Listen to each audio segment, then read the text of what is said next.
Hello everyone, welcome to the channel. ये हमारी second video है और इसमें हम बड़ा ही इम्पोर्टेंट टॉपिक रिलेट करने वाले हैं। इसका नाम है how to deal with the word problems.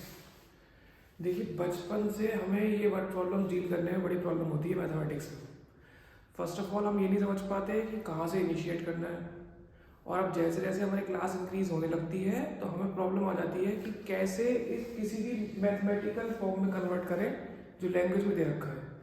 तो मैं आपके सामने 3 वर्ड प्रॉब्लम लूँगा डिफरेंट कैटेगरीज की, और उसको हम सॉल्व करेंगे कि किस तरीके से हम स्टेप बाय स्टेप किसी वर्ड प्रॉब्लम को इफेक्टिव वे में चेंज कर सकते हैं मैथमेटिकली। ठीक है, तो पहली हम जो वर्ड प्रॉब्लम ले रहे हैं, मेनली ये 9th और 10th के लिए बहुत इंपॉर्टेंट हो गया, क्योंकि लीनियर इक्वेशन एक चैप्टर होता है क्वाड्रेटिक। लीनियर इक्वेशंस में 9th में भी और 10th में भी वर्ड प्रॉब्लम रिलेट करते हैं हम लोग बहुत ज़्यादा। तो हम स्टार्ट करेंगे वर्ड प्रॉब्लम्स को। फर्स्ट ऑफ ऑल आपको एक चीज़ समझनी है, कुछ चीज़ें मैं आपको समझा रहा हूँ। जैसे कि इज, अगर मैथ में इज आ रहा है तो इसका मतलब होता है इक्वल। अगर मैथमेटिक वर्ड प्रॉब्लम में ऑफ आ रहा है इसका मतलब होता है मल्टीप्लाई।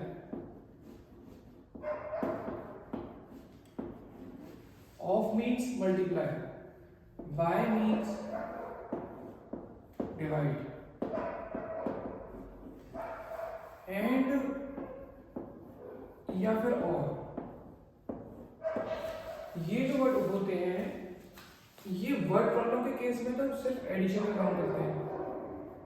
अगर ये लिखा होगा तो आपका मतलब यही है कि दो चीजों के बीच में ऐड है तो मतलब ऐड हो रही है, लेकिन ये चीज चेंज जाती है जब प्रोबेबिलिटी पढ़ा जाता है, वो हम बाद में पढ़ेंगे कभी। लेकिन अभी आपको ये याद करना है, मोस्ट इंपॉर्टेंट यही है, इसमें सबसे ज्यादा तो यही यूज होगा।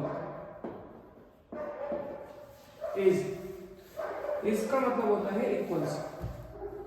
ओके, तो ये आपको याद रखना है। बेसिक चीजें हैं, बिल्कुल बेसिक्स। बेसिक से आपका इतना बढ़िया सॉल्व होगा ये क्वेश्चंस, मजे आ जाएंगे आपको सीरियसली।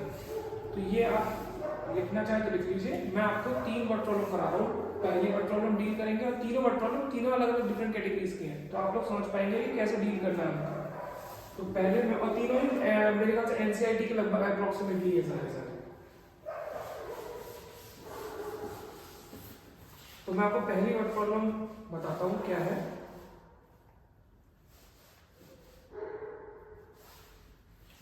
देखिए, फर्स्ट वर्ड प्रॉब्लम है आपकी, और ये बड़े ही फेवरेट प्रॉब्लम होती है 9th की और 10th की। वो बात अलग है, बच्चों से होती नहीं है, बट आज के बाद हो जाएगी। 5 years ago, यानी कि एज पर एज किया है word problem. 5 years ago, Nita was thrice as old as Rita.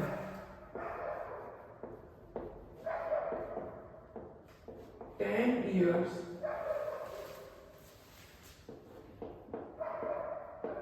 hence, 10 years hence, Nita will be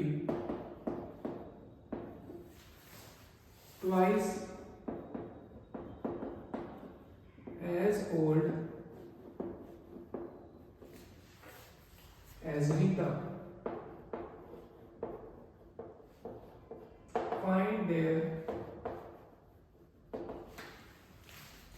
present ages.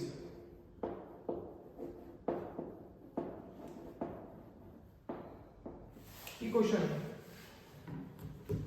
ये आपका क्वेश्चन है, और ये क्वेश्चन 10th में भी होते हैं, 9th में भी होते हैं। 10th के लिए बहुत इंपॉर्टेंट है, बोर्ड्स में आए हुए हैं, बहुत बार बोर्ड्स में आए हैं, शायद पिछली बार भी बोर्ड्स में आया हुआ है क्वेश्चन, इस टाइप का क्वेश्चन मतलब। और 9th में भी आते हैं लीनियर इक्वेशन में, 2 वेरिएबल जो लीनियर इक्वेशन होती है उसमें क्वेश्चन आते ही आते हैं। इनफैक्ट 8th क्लास तक में भी होते हैं, लेकिन वो सिंगल वेरिएबल में होते हैं, तो आपको में 2 वेरिएबल में डील करना सिखाया जाता है।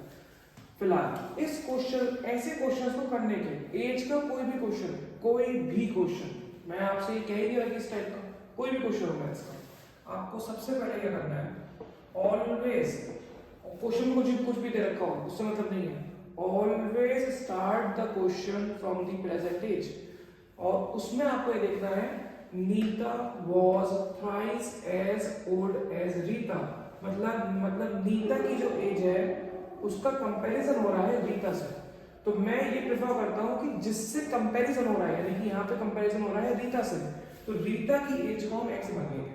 तो let the present age of Rita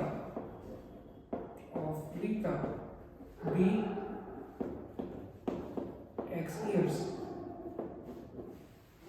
x years. तो let the present age of Nita be y years, क्योंकि दो वेरिएबल में लेनी है। प्रेजेंट एज हमने मान ली। अब देखिए, अब यहाँ पे बनाएंगे केसेस, इजी रहता है, बहुत बढ़िया। दो केसेस बनाएंगे, केस 1 ऐसे कर लेते हैं और दो केस बनाते हैं। पहला केस क्या है, 5 years ago। आपने कुछ नहीं करना है, पहले कह रहा है 5 years ago, तो 5 years ago यानी कि 5 साल पहले। तो रीता की प्रेजेंट एज कितनी है, x।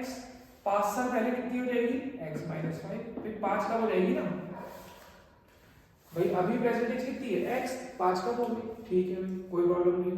जब रीता की एज कम होगी तो नीता की भी होगी। नीता थोड़ी ना कि कहीं बिल्कुल ही कहीं और ब्लैक होल में बैठी हुई कि उसकी एज में फर्क ही नहीं पड़ेगा। दोनों की एज में 5-5 साल कम होगा। अब क्या कह रहा है, नीता जो है, तो नीता को पहले लिखिए नीता। अब मैंने आपको कहा था इज, यहाँ इसकी जगह क्या आ रहा है, वॉज, क्योंकि वॉज क्या है, पास्ट फॉर्म है इसकी, तो वॉज आ गया। वॉज की जगह क्या आ जाएगा, इक्वल्स। इज होता तो इसकी जगह आ जाता। Nita was thrice as old as Rita. अब कह रहा है नीता जो है वो 3 गुनी हो गई है जितनी रीता थी। बन गई पहली इक्वेशन, खत्म काम। तो क्या आ जाएगा, इस इक्वेशन को सॉल्व कर लीजिए आराम से प्रॉपर फॉर्म में। 3x माइनस 15, तो it will B 3x minus y, क्योंकि y इधर चला जाएगा, 15 इधर ले आइए, it will be 10। 3x minus y, first equation आ गई, कोई प्रॉब्लम नहीं होगी। अब क्या कह रहा है केस 2, क्या कह रहा है, 10 years later, 10 years hence। देखिए एज के क्वेश्चन में याद रखिएगा, hence means future, later तो मतलब पता ही होता है बच्चों को, hence means भी future, ठीक। अब क्या कह रहा है केस 2 में, वो नीता विल बी, अब देखो 10 साल बाद, 10 years है, अब 10 साल बाद का मतलब क्या है, रीता की एज क्या हो जाएगी, x प्लस 10, है नहीं, x प्लस 10 हो जाएगी, सिंपल। और आपकी जो नीता है, क्योंकि जब रीता और नीता में चेंजेस आ रहे हैं तो दोनों की एज में अंतर तो बराबर ही आएगा। 10 साल बाद की बात हो रही है, यानी कि प्रेजेंट एज कितनी थी, x, रीता की 10 साल प्लस हो गई, नीता की सॉरी y प्लस 10 हो जाएगी, क्योंकि हमने नीता की एज को हमने माना है y। ओके, नाउ अब क्या कह रहा है, नीता विल बी, नीता का कंपैरिजन हो रहा है, फिर से नीता विल बी, देखिए फिर से आ जाएगा इक्वल, क्योंकि यहाँ इसकी जगह आ गया will. Nita will be twice as old as Rita. हो गया simple question, step by step है पूरे क्वेश्चन होते हैं। दो इक्वेशन आ गए आपके पास, फिर सॉल्व कर लेंगे। 2x minus y, 2x minus y, क्योंकि 2x ये रहा, y इधर आ जाएगा, 20 इधर आ जाएगा, तो फिर भी माइनस 10। ये आपकी सेकंड इक्वेशन होगी। अब इनको सॉल्व करना है। इनको सॉल्व करने के बहुत सारे तरीके हैं, सब्स्टिट्यूशन मेथड, बहुत सारे मेथड होते हैं। मैं आपको एक बहुत बढ़िया बता रहा हूँ, हमेशा ट्राई करिएगा उसी को सॉल्व करना। आपको कुछ नहीं करना है, पहले इक्वेशन को लिख लीजिए। पहली इक्वेशन थी 3x minus y equals to 10, और दूसरी इक्वेशन है 2x minus y equals to minus 10। बस आप देखिए यहाँ पे y और y सेम है, साइन भी सेम है, तो आप क्या करिए, इस इक्वेशन को माइनस कर दीजिए। जैसे आप माइनस करेंगे ये हो जाएगा माइनस, ये हो जाएगा प्लस, और ये हो जाएगा प्लस। आप देखिए कैंसिल आउट, एक माइनस का वाई एक प्लस का वाई, ये आ जाएगा 3x माइनस 2x यानी कि x, और ये आ जाएगा आपका 20। डायरेक्ट आंसर आया आपका x की वैल्यू कितनी आ गई 20 ईयर्स। अभी वैल्यू कहीं भी रख दीजिए आप,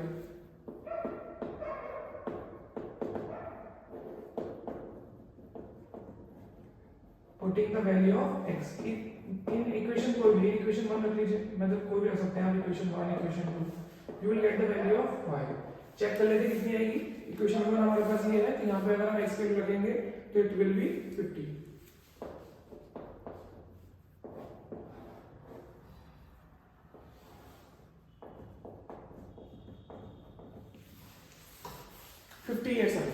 दिस इज द प्रॉब्लम। अभी 3 मार्क्स में आती है बोर्ड में या फिर नॉर्मल एग्जाम्स में भी 9 के 3 मार्क्स के क्वेश्चन में अगर आप ऐसे करके आएंगे कोई भी ऐसा स्टेप नहीं होगा जिसमें आपके मार्क्स कट करें।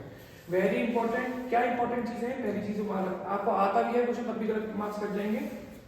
तो blocks is very important. Board में जब आप कॉपी चेक करवाएंगे तो बोर्ड में ऐसी कॉपी जरूर होगी, पहले क्वेश्चन बनाई ठीक है बच्चे ने, दूसरी क्वेश्चन बनाई ठीक है, ये आंसर आ गया, ये आंसर आ गया, बस वो पूरा स्टेप आपके कभी कभी चेक भी नहीं करते क्योंकि टाइम की शॉर्टेज होती है, इसलिए ब्लॉक्स बना के आप हाईलाइट कर देते हैं कि क्या क्या चीजें आ रही हैं, पहली चीज। दूसरी चीज, always start the question from present. आप खुद से कोई भी क्वेश्चन करके देख लीजिए, एनसीईआरटी फॉलो करते हैं एनसीईआरटी फॉलो कर लीजिए, एग्जाम्पलर फॉलो करते हैं एग्जाम्पलर, कोई भी स्टैंडर्ड बुक आरडी फॉलो करते हैं, मैं कोई बुक का ऐसा नाम नहीं ले रहा हूँ, जो भी आप बुक फॉलो करते हैं उसमें जो भी आपकी एज की एक्सरसाइज होगी या एज के क्वेश्चन होंगे उनको करके देखेंगे अगर आप, तो उसमें इस मेथड से कोई भी क्वेश्चन में आपको प्रॉब्लम नहीं आने वाली है। और अगर आती है तो आप कमेंट में नीचे वो क्वेश्चन दे दीजिए, मैं उसका सॉल्यूशन देने का प्रॉपर पूरा ट्राई करूंगा, ठीक है। इसका स्क्रीनशॉट ले लीजिए अगर लेना है आपको, फिर मैं आपको एक दूसरा क्वेश्चन और सिखाता हूँ,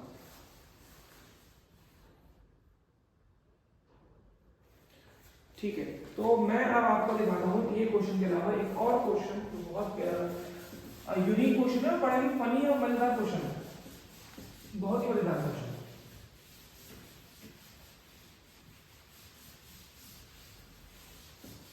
देखिए मैथ्स को इजी तरीके से पढ़ेंगे तभी मजा आएगा। ऑलरेडी काफी बच्चे बोल रहे हैं क्लास में, मैं देखता हूँ बहुत सारे क्लासेस में बच्चे देखता हूँ मैं, कुछ नहीं कर रहे होते, एंजॉय कर रहे होते हैं सिर्फ और सिर्फ, उनकी भी गलती नहीं है, पढ़ाया से ज्यादा बोर हो जाती है। मैथ्स ऑलरेडी बोरिंग है, मैथ्स की बुक में आपको कभी भी फोटोस दिखते नहीं है, छोटी क्लासेस में तो दिखते भी थे, और आने वाली क्लासेस में जो आप 11th 12th में आएंगे उसमें तो और खतरनाक हो जाती है।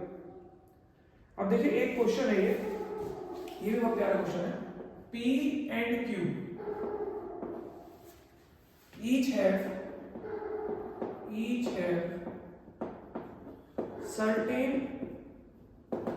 number of apples। P और Q के पास कुछ एप्पल्स हैं, हमें पता नहीं कितने हैं, तो A says, और इसमें P लिख दीजिए, P says to B, P कुछ कहता है B से, और कुछ बच्चों ने जिसमें जिन्होंने इंग्लिश पढ़ा की होगी अच्छे थोड़ी सी, उन्हें पता होगा सेज आ चुका है तो अंदर का मैटर चेंज नहीं होता, रिकॉर्डेड स्पीच में that's why we use apostrophe. तो कहता है इफ P कह रहा है Q से, P कह रहा है Q से, इफ यू गिव मी, अगर तुम मुझे दोगे, if you give me 10 apples,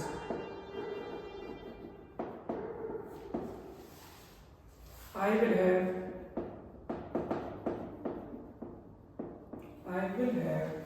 twice the number of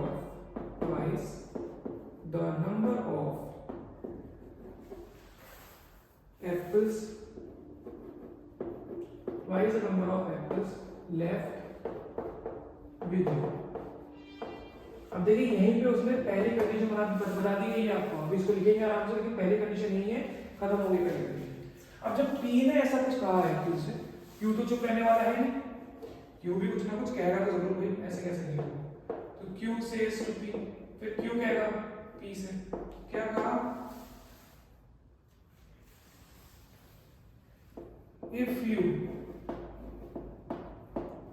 give me 10 apples, वो भी ये कह रहा है कि तुम भी मुझे 10 एप्पल दे दो, then we both have same number of apples.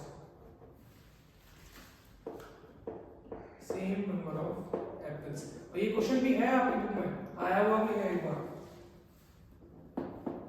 Find the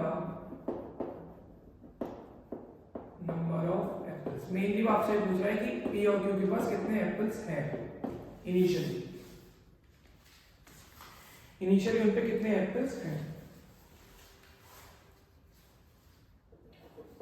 तो देखिए सबसे पहला मैं आपको इस वाले क्वेश्चन में बताता हूँ क्या होता है. P and Q each have certain number of apples. मतलब हमें पता ही नहीं है कितने एप्पल्स हैं, तो मान लेते हैं let P has X and Q has Y number of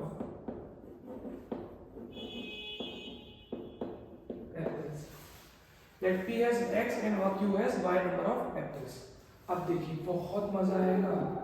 ये प्रेजेंट एप्पल की बात है. केस 1 बनाइए और केस 2 बनाइए, आराम से क्वेश्चन सॉल्व कर हो जाएगा. ए ने कहा, पी ने कहा किससे? क्यू से. चलो भाई पी कह रहा है क्यू से. If you give me 10 apples, तो क्या पी से पी कह रहा है क्यू से कि तू मुझे 10 एप्पल दे दे. तो पी के पास अब कितने एप्पल बचेंगे? जब 10 एप्पल दे देगा तो पी पे 10 एप्पल बढ़ जाएंगे. पी की कंडीशन हो जाएगी. और क्यू पे कितने एप्पल हो जाएंगे? क्यू के पास y थे, उसने 10 दे दिए तो कम हो गए ना भाई. कितने कम होंगे? y minus 10. अब ये कंडीशन है. P पे हो गए 10 बढ़ गए, Q पे कम हो गए. चलो कह रहा I will have, P कह रहा है I will have twice the number of apples. लेकिन कह रहा है जब ऐसा होगा तो मेरे पास जो एप्पल होंगे, यानी कि मेरे पास तो यही एप्पल है. कह रहा है ये एप्पल तेरे पास जितने हैं उसके दुगने हैं. तेरे पास जितने भी एप्पल बचे हैं उसके 2 टाइम्स बचे हैं मेरे पास. तो x minus 2y equals to minus 30. पहली equation, no difficulty at all. फिर Q क्या है? Q तो चुप रहने वाला है नहीं. कि Q कह रहा है तू मुझे दे ऐसा कर, तू मुझे दे 10 एप्पल. तो Q के पास 10 एप्पल आ गए. Q है भाई. अब Q किससे ले रहा है? P से. तो P पे कम हो जाएंगे. P पे कितने कम हो जाएंगे? जितने दिए हैं P ने. और कह रहा है जब ऐसा होगा तो हम दोनों को बराबरी पे एप्पल होंगे, यानी कि y plus 10, ये जो नंबर ऑफ एप्पल्स है और ये जो नंबर ऑफ एप्पल्स है दोनों बराबर हो जाएंगे. यानी कि x minus y, यानी कि ये इधर गई, यानी कि x minus y और ये इधर आ जाएगा तो 20 हो जाएगा.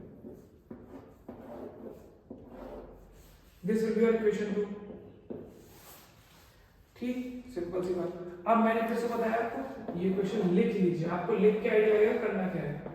x minus 2y equals to minus 20, minus 30 है बेटा, minus 30, and x minus y equals to 20. क्या कर सकते हैं? माइनस करवा दीजिए. जैसे आप माइनस करवाएंगे ये माइनस हो जाएगा, ये प्लस हो जाएगा और ये माइनस हो जाएगा. ठीक, तो ये तो कैंसिल. यहाँ पे माइनस y और ये वैल्यू minus 50. माइनस से माइनस कैंसिल. y आ गया 50 एप्पल्स. y आपका आ गया है 50 एप्पल्स. किसी भी इक्वेशन में रख दीजिए, इक्वेशन 2 में रख दीजिए. मैं लगाता हूं इक्वेशन 2. इक्वेशन 2 में अगर रखेंगे इस वैल्यू को, सिंपल सी बात है, y की वैल्यू को इक्वेशन 2 में रखेंगे, यहां रख दीजिए. Then you will get what? x, and x will be 70 apples.